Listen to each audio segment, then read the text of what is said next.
Hi, Andrew here, and I'm curious. Do you think it's time that we forgive, forget, and move on? I don't. See, there's this movement afoot amongst the COVIDiots, the branch COVIDians, that now that the science, the actual science, is being revealed in spite of their best efforts to the contrary, that the damage that we have done to our society, to our cultures, to our politics, and most of all, and above all else, and again, near and dear to my heart, to our children. All of a sudden, we're hearing, isn't it time to come together? Fuck that. You pricks took 2 years from my children. For me, that's a small chunk of my life. My youngest is 8. That's a quarter of his life. If he didn't have his mother and me being who we are, he'd be completely institutionalized. There's a kid at our school bus stop who walks from home in a mask that I swear it goes up to here, across the bridge of his nose, all the way down here. I don't even remember. I remember what this kid's face looks like. He is terrified and institutionalized. Outdoors alone, he wears a mask. My youngest, I have to remind him to take it off because he's so used to it. This ain't normal. And he has to be a little bit deprogrammed. This other kid, I hope he's not wrecked for life. I know his parents, they're good people, and they're doing their best to see it not happen. Cognitive, motor skills, speech development, social development, education. Somebody pulled a number out of the nether reeds of his rectum that the cost to today's youth will be $17 trillion lost in wealth to them, to their generation. Now, take that number for what you will, but the very idea that people are floating out, or maybe it was 170 trillion, doesn't matter.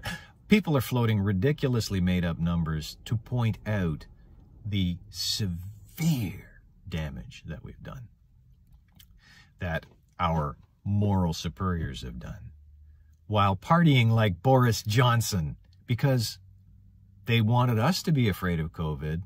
None of them were.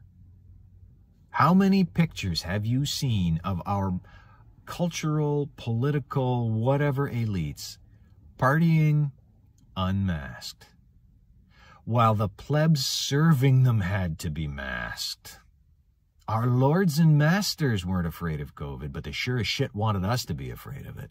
And they stole 2 years of our lives. And they stole a great many actual lives. Did you know that this past year in the United States, teenage girl suicide is 50% higher? I don't know what that turns out to be in actual numbers, but a 50% rise in suicide is not a statistical blip. It's the people who are supposed to be taking care of, protecting, and raising children, killing them. Forgive, forget, move on. Can't we all come together? No, we can't. I want punishment. I want public trials. I want what the Indians did. And somebody who, an Indian Law Society drew up articles charging with accessory to murder for for politicians who were trying to suppress non-vaccine therapies.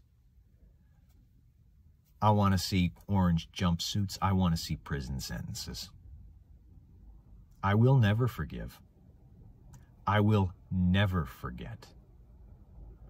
And I'm not even thinking I'm ever going to be on the come together. I was against this horse shit from day one. It's about the next generation. And if you decided, as I was talking about in the last video, about that children are resilient, they'll bounce back. You are deliberately choosing to harm them because of your fear. I would rather die myself than have my children suffer. That's what a man does. That's what a parent does. You don't want to do that? Fine. But don't take me and don't take my children down with you. You want to cower in fear? You want to isolate? Go ahead. Let the rest of us live our lives. But forgive, forget, let's all move on, let's all come together. Here's my counter offer. Fuck you.